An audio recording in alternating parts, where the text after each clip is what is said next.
Hello, bienvenue dans un nouveau vlog. J'espère que vous allez bien. Moi, je vous accueille sur ma petite pierre le long de ma maison, au soleil, avec mes lunettes. C'était vraiment trop bien. On était mi-mars et il y avait du soleil à foison le matin et ça chauffait bien sur cette pierre. Ça m'a fait beaucoup de bien. Et j'en profitais pour prendre ma petite cuillerée de miel du matin. En plus, là, c'est le miel du maire de mon village qui m'a donné ce pot parce qu'il a des ruches, il fait son miel lui-même.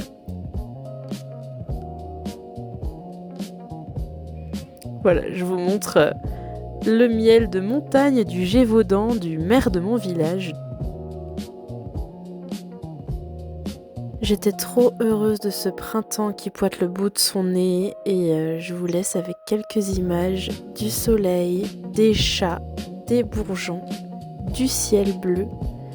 Voilà, j'espère que ça vous mettra un peu de printemps dans le cœur.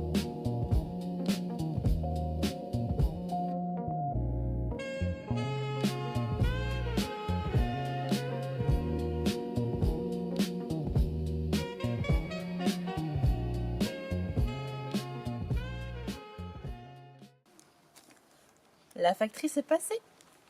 À Noël, j'ai reçu un abonnement de 3 mois à Cube. Cube, du coup, c'est une box littéraire et c'était très chouette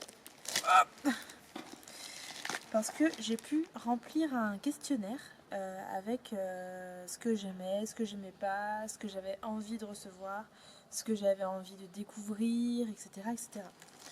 Et après, un libraire indépendant, très important, a choisi pour moi un livre. Et le dernier mois, le mois de mars, du coup, est arrivé. Waouh! Ça, c'est juste un petit mot pour me dire que c'est ma dernière cube. Du coup, j'ai eu mes 3 mois, janvier, février, mars, et là, c'est ma dernière. Ils espèrent me retrouver bientôt, bien évidemment. Ok, alors on va ouvrir ça ensemble. Alors, on va commencer à y mettre toujours des petits sachets de thé. Donc, c'est pas toujours les mêmes marques. Il y a eu Panda Tea une fois, et là c'est Palais d'été. Donc, j'en ai un qui s'appelle Dans ma bulle, ashwagandha, ginseng et cacao pour la concentration et le focus. Donc ça c'est une infu et c'est bio, ça c'est chouette. Et ça aussi c'est une infu qui s'appelle Sur un nuage, sérénité et peace, passiflore, valériane et camomille. Ça c'est très chouette. Ok, alors qu'est-ce que c'est que ce petit... Ok, un petit tampon avec un peu d'encre. Alors je vais me rapprocher un petit peu. C'est un petit tampon, je ne sais pas si vous allez bien le voir. Et c'est un chat, donc ex libris. Ensuite, c'est un autocollant. Lire partout, tout le temps, avec Cube. Voilà. Le petit marque-page à chaque fois. Et alors là, dessus, je peux écrire le titre du livre, à la date à laquelle je l'ai lu, mon avis et ma note en coloriant le nombre de cœurs. Ensuite, il y a toujours la petite gazette. J'ai pas lu ni la gazette de janvier, ni la gazette de février, j'avoue. Je ne sais pas si je lirai celle-là, j'avoue que ça m'a pas trop tenté, voilà, plus que ça. Le petit mot du libraire qui a choisi mon livre. Et donc, mon livre est Alexandra Lapierre, l'ardente et très secrète Miles Franklin. Ou Franklin. C'est un prix Maurice Druon du roman historique. Ok, on est sur un roman historique. Waouh, à l'intérieur. J'adore quand il y a ça. À l'intérieur, il y a des petites photos avec un papier différent. Trop chouette. Et il y a 500 pages. Ouais, 500 pages. Bon. Voilà, je ne sais pas si je vais le lire tout de suite parce que... Alors, j'ai lu le livre de janvier qui était sympa. C'était un roman. J'ai pas du tout continué le livre de février qui était un roman personne qui a écrit Downton Abbey. Voilà, c'est le scénariste de Downton Abbey qui a écrit ça. Et du coup, là, le roman, c'était un peu dans le même style. Ça avait le nom d'un... Je sais même plus le nom. Ça avait le nom d'un quartier à Londres. Ou d'une place, je sais plus tellement. Mais voilà, je suis pas du tout dans cette vibe en ce moment de lire ce genre de roman de l'aristocratie londonienne des années 1800, j'avoue. J'y ai été à fond, mais parce que je me suis mise dans Bridgerton. Voilà, je me suis fait les 4 saisons, donc parce que la 4e vient de sortir, de Bridgerton, là en fin janvier, février, que j'ai vachement aimé. J'ai préféré la première saison à toutes les autres. Mais voilà, je me suis fait Bridgerton. Mais par contre, lire ça, j'étais pas assez à fond dans cette vibe-là pour lire. Donc voilà, j'ai pas du tout eu envie de continuer. J'ai commencé le livre du mois dernier, du coup de ce mec qui est scénariste de Downton Abbey. J'ai dû lire 50 pages ou 70 peut-être grand max, et après j'ai pas continué. Voilà, je suis passée sur autre chose, beaucoup de lectures pour le yoga dernièrement. Voilà, mais là j'attends une commande que j'ai fait auprès de ma librairie d'un livre, le dernier livre de Sandrine Rousseau qui s'appelle Une nuit à la cause. J'ai trop hâte de le recevoir. En plus, il est trop beau, il est fleuri, ça fait du bien. Voilà. Et puis un autre livre qui s'appelle Le nom du monde est forêt, un livre des années 70, parce que je me suis inscrite à un club de lecture avec pour grand thème l'écologie, le féminisme, l'écoféminisme, la sorcellerie, l'animisme, voilà, tout ça. Donc là, j'ai hâte de commencer. Le club de lecture, il vient d'être ouvert en fait. Je vous mettrai peut-être les infos en barre de description. Il y a une partie gratuite et une partie payante. Moi, je reste dans la partie gratuite pour le moment. Et ça commence lundi prochain, le 30 mars. Mais je pense qu'à l'heure où sortira cette vidéo, ça aura déjà commencé. Donc je vous en parlerai sûrement un peu plus tard dans la vidéo. Voilà, mais je pense que je vais plutôt partir sur ça. Et bah, ça me fait toujours un livre en plus dans ma bibliothèque pour le jour où j'en aurai envie. Je vous lis juste le petit résumé si certaines personnes seraient intéressées. Donc, l'ardente et très secrète Miles Franklin. Australie, 1879. Quelque part au cœur du bush naît Miles Franklin, la première écrivaine reconnue comme telle par son pays. Mais à quel prix ? À 20 ans à peine, la jeune rebelle publie un roman qui bouleverse les conventions sociales et nourrit le scandale. Alors elle s'évade. Ce sera Londres, Chicago, les Balkans en guerre, et toujours avec cette tenace soif de justice comme chevillée au corps. De nom, de métier, d'amour, elle changera sans arrêt, sans jamais renoncer à écrire ni à agir. Qui est vraiment cette femme ardente que nul ne parvient à saisir ? Et pourquoi ce serpent qui, chaque nuit, continue d'assaillir ses cauchemars ? Ok. Bah écoutez, c'est chouette de la voir. Je ne sais pas si je vais le lire tout de suite. Je ne suis pas extrêmement attirée, on verra. Voilà, mais là pour le moment j'ai juste hâte de recevoir ma commande de la librairie et de commencer ce club de lecture. Ça me tente de malade quoi. Mais dès que je reçois, je vous en parle. La veille j'avais commencé à dessiner pour pouvoir graver ensuite une prochaine petite linogravure. J'aime bien faire ça de temps en temps.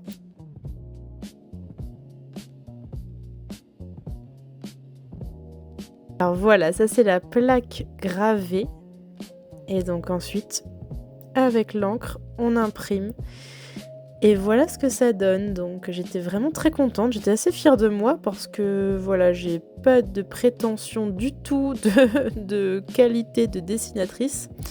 Et voilà, c'est des choses très très simples, mais je trouve que ça rend bien et ça allait vachement dans le printemps qui commençait tout doucement.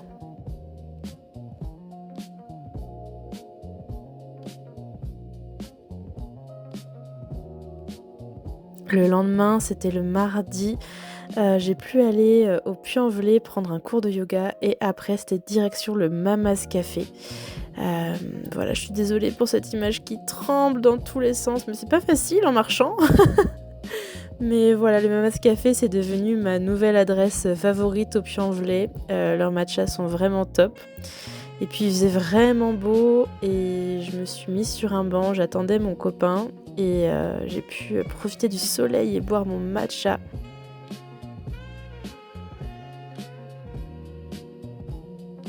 Et je suis retournée une deuxième fois cette journée-là pour prendre cette fois-ci un chai latte.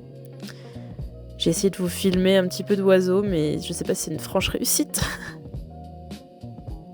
Le lendemain, c'était en route pour le Puy-en-Velay de nouveau. J'allais donner mes cours de danse.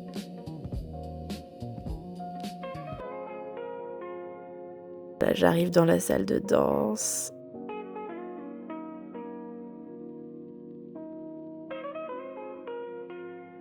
Je voulais vous montrer mon tote bag Paddington que j'ai acheté à Londres. Je l'aime trop. Il est brodé. Je ne sais pas si ça s'est bien vu là, mais il est magnifique.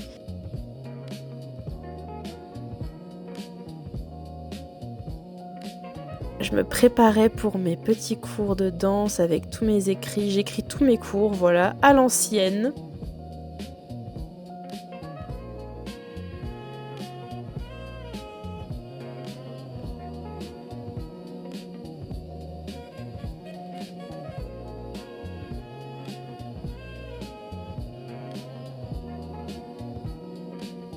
Et le midi, on est allé manger à Coco Rico. C'est pas loin de Mama's Café.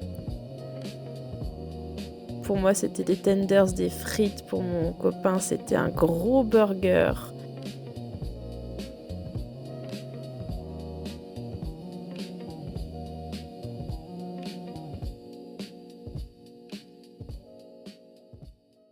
Hello! On est mercredi 25 mars. Je suis dans la salle de Saint-Préjet d'Allier, cette grande salle. C'est mon village du coup et c'est là où je donne mes cours de yoga le mercredi soir. J'aime trop donner mes cours ici. Là je viens de passer 1 heure dans la salle. Ça c'est vraiment ce qui est trop chouette, c'est que du coup je peux avoir la salle avant. Il n'y a personne, il n'y a personne dans ce village. Mais il y a du monde qui vient au yoga. Mais en tout cas je peux avoir la salle pour pouvoir là créer les exercices de danse que je vais pouvoir transmettre après les vacances de Pâques à mes élèves. Donc j'ai bien avancé, il me reste juste un cours à créer, mais ça je le créerai la semaine prochaine, j'ai un peu de temps. Donc voilà, c'est trop chouette. Et là du coup je vais pouvoir installer ma salle. Bon, j'ai pas grand chose à installer parce que les gens ils viennent et ils ont leur propre matériel. Donc j'installe juste moi mon tapis, mes petits papiers, tout ce que j'ai besoin pour mettre à côté de moi. Et voilà, et en attendant mes élèves de ce soir, je vais faire un petit peu de journaling parce que j'ai un journal, je vais vous le montrer. Tada! Donc c'est un calendrier, enfin un agenda mandala lunaire. Il fait plein de choses. Déjà juste, il est trop beau, hein, je vous laisse admirer. Même l'arrière. Voilà, je ne sais pas si vous verrez bien. Mais voilà, c'est Mandala lunaire 2026. Il y a le frigo qui vient de se mettre en route. J'espère que ce ne sera pas trop dégueulasse au son. Mais voilà, en gros, c'est un mandala pour toute l'année 2026. Il y a donc des mandalas par rapport aux lunaisons. Donc ça va de la nouvelle lune à la prochaine nouvelle lune. Donc d'une nouvelle lune à une autre. Et du coup, on le remplit comme on veut. Il y a des idées de symboles. On peut mettre notre code couleur. Et voilà, en fait, ça permet après d'avoir une vue d'ensemble sur tout le cycle qui vient de se passer. Il y a un agenda assez classique. Donc moi, je l'utilise où je marque. Donc ça, c'est mes cours à donner, par exemple. C'est tous mes horaires, tout ce que j'ai à faire. En orange, je mets ma to-do list. Donc là, bon, c'est la semaine prochaine, je ne l'ai pas encore remplie. Et après, vu qu'il me reste de la place, j'écris, je fais mon petit journaling, j'écris un petit peu ce que j'ai pu faire dans la journée, mes ressentis, etc. Mais assez brèvement, parce que sinon j'ai tendance à m'étaler et c'est long. Et ça me décourage de faire ça toute l'année. Donc voilà, Donc tout ça pour dire que je vais préparer mon petit setup pour mon cours de yoga et je vais, en attendant mes élèves, faire mon journaling. Voilà.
On est dimanche 29 mars, je suis à la maison. C'est le début de mon week-end pour moi parce que le samedi je travaille toute la journée et j'ai mon dimanche lundi. Donc là c'est repos. Voilà, comme vous avez pu le voir, il neige encore. Alors là ça a fondu aujourd'hui mais n'empêche qu'il fait vraiment froid et qu'on ne peut pas profiter de l'extérieur. Bon, ok, on est encore fin mars, mais quand même, moi je veux du printemps, je veux du soleil. J'espère pouvoir reprofiter vite de mon jardin et de retrouver le soleil. Ça me manque déjà très fort, alors que j'y étais en début de semaine, mais bon, quand même. Donc on espère que c'est un dernier coucou de l'hiver et qu'après, on le revoit plus avant un bon moment. Je voulais vous parler du coup du livre que j'ai enfin reçu. Je vous en ai parlé un tout petit peu en début de vidéo. Je suis inscrite à un club de lecture et donc le premier livre qu'on doit lire à partir de demain, donc à partir du lundi 30 mars, c'est Le nom du monde et forêt d'Ursula Le Guin, Le Guin, Le Guin, je ne sais pas comment on dit, voilà, hein, vous ne m'en voudrez pas. Le livre qui est arrivé jeudi dans ma librairie. Alors en fait il y a deux romans dedans. Le premier c'est le Didaka et donc le second c'est Le nom du monde des forêts, donc celui qu'on va lire tout le mois d'avril. Le premier, le Didaka, est plus long. Le nom du monde des forêts est bien plus court. Mais du coup j'avais trop hâte de me lancer en fait dedans. Quand j'ai eu le livre jeudi, j'avais juste trop hâte de commencer. Donc j'ai commencé à lire le Didaka en attendant demain parce que je voulais bien démarrer à date fixe comme tout le monde le livre pour le club de lecture. Donc j'ai commencé le Didaka, donc il y a vraiment 4 lignes à l'arrière pour parler du livre, de ce roman-là. Donc sur la planète Aka, une politique scientiste a entrepris de balayer les anciennes traditions. Une terrienne y est envoyée pour rassembler les bribes de sa culture perdue et tenter de réconcilier le passé et l'avenir. Voilà, donc c'est une autrice américaine qui est décédée il n'y a pas si longtemps que ça et qui est une autrice à grand succès. D'ailleurs, Le nom du monde des forêts, c'est le roman qui a inspiré Avatar, le film. Voilà, alors j'ai jamais vu Avatar, ça ne m'a jamais attiré du tout, mais du coup j'ai hâte de découvrir ce livre qui a inspiré ça. Du coup là, le Didaka, donc j'ai lu la moitié, j'ai lu 100 pages sur 200 pour le moment, et c'est très intéressant. On est vraiment à travers les yeux d'une personne qui vient observer la vie sur une planète. Donc là c'est une terrienne qui va observer la vie sur la planète Aka. Voilà, où la politique est extrêmement sévère, à brûler tous les livres, à brûler toutes les traditions, en gros à tout interdit, pour que chacun rentre dans le rang d'une politique donc avec la science en Dieu, entre guillemets, et surtout avec le principe qu'un être humain est un producteur-consommateur et rien de plus. Donc c'est quand même très relié au bouddhisme, au taoïsme, au niveau des traditions et de la spiritualité qui est décrit. En tout cas, quand on parle de ça, pour cette société-là, c'est du barbarisme, c'est les barbares, c'est dangereux et il faut surtout pas que ça perpétue et il faut absolument tout interdire. Donc voilà, c'est très intéressant. Et du coup, donc là, la personne qu'on suit arrive dans une montagne, dans une terre un peu plus isolée, et va pouvoir découvrir un petit peu des pans de cette culture en fait qui est complètement tue et interdite. Voilà, mais du coup c'est très intéressant, c'est très actuel et ça permet de réfléchir à la façon dont on vit dans nos sociétés et la façon dont le capitalisme est mis extrêmement haut dans la valeur des choses. Et voilà, qu'est-ce qui est religion ou non, c'est très intéressant. Donc j'ai hâte de pouvoir commencer le livre, du coup, Le nom du monde des forêts, ce roman. J'ai hâte de le commencer pour le club de lecture et du coup d'avoir les analyses et les avis d'autres personnes, du coup, de ne pas être toute seule à lire ça, et ça c'est trop chouette. Donc voilà, j'ai trop hâte de commencer et j'avais trop hâte de vous le montrer. Voilà, en tout cas il est très beau quand même. Voilà, je suis très contente. Et sinon, sans transition, j'ai fait un gâteau aujourd'hui. Un cake au citron pavot, c'est vraiment un des cakes qu'on préfère avec mon copain. J'ai oublié la levure, je m'en suis rendu compte quand le gâteau était presque terminé de cuire. Donc je vais vous le montrer. Il n'est pas très très beau, j'espère que ça va pas trop altérer la texture, le moelleux, du coup le goût, on verra. Mais c'est dommage parce que j'en ai fait un il y a 3 jours qui était très très beau, hyper bon. Je n'ai pas du tout filmé, je n'ai pas de traces, de preuves concrètes de ce gâteau. Alors que là, celui-là, il n'y a pas de levure dedans. Donc voilà, mais c'est pas grave. Voilà le gâteau en question, c'est terrible. Bon voilà, il n'était pas, extrêmement bon, hein, il était beaucoup moins bon que le dernier que j'avais fait. Il présente mal, on est d'accord.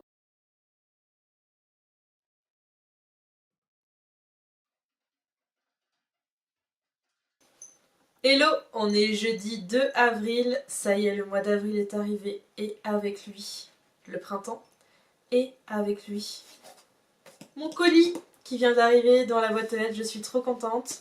Ça fait très longtemps que je n'ai pas commandé sur ce site, ça fait très longtemps que je n'ai pas consommé cette marque, et j'en consomme de manière générale moins en hiver, beaucoup plus au printemps-été. Et là, je suis trop heureuse que ça redémarre en fait, même si j'en consomme beaucoup en allant dans les coffee shops. Est-ce que vous commencez à voir de quoi je parle? Mais là, voilà, j'ai mon pot qui vient d'arriver à la maison pour pouvoir me faire moi-même ma boisson. Alors, à votre avis, est-ce que vous avez des idées? C'est le matcha Anatae. Alors, le matcha Anatae, c'est vraiment la meilleure marque. Meilleure. Je n'ai rien trouvé de meilleur. Je ne pèse absolument rien dans le game de YouTube pour pouvoir être sponsorisé par Anatae. Mais voilà, hein, c'est pas grave. On consomme. Voilà, mais je suis trop contente. Regardez-moi ce petit pot, c'est trop beau. Bien sûr, c'est bio en plus. Voilà, mais c'est vraiment le meilleur matcha parce que là, j'en avais acheté en novembre à Nature et Découverte de la marque Terre Doc, ouais, c'est ça. Et c'est pas la même qualité, vraiment. C'est pas la même qualité qu'Anatae. J'aime énormément quand je vais prendre mon matcha dans les coffee shops du Puy-en-Velay. Il y a un endroit, un lieu où ils utilisent Anatae et ça fait toute la différence par rapport aux autres endroits. Voilà! Là, je vais de ce pas aller manger et juste après me faire mon petit matcha. Voilà, je suis trop contente! Et sur ce, je vais arrêter le vlog maintenant, mais la semaine prochaine, je recommence à vlogger normalement parce que on part une dizaine de jours en road trip pour aller voir. En fait, on a de la famille et des amis disséminés dans toute la France.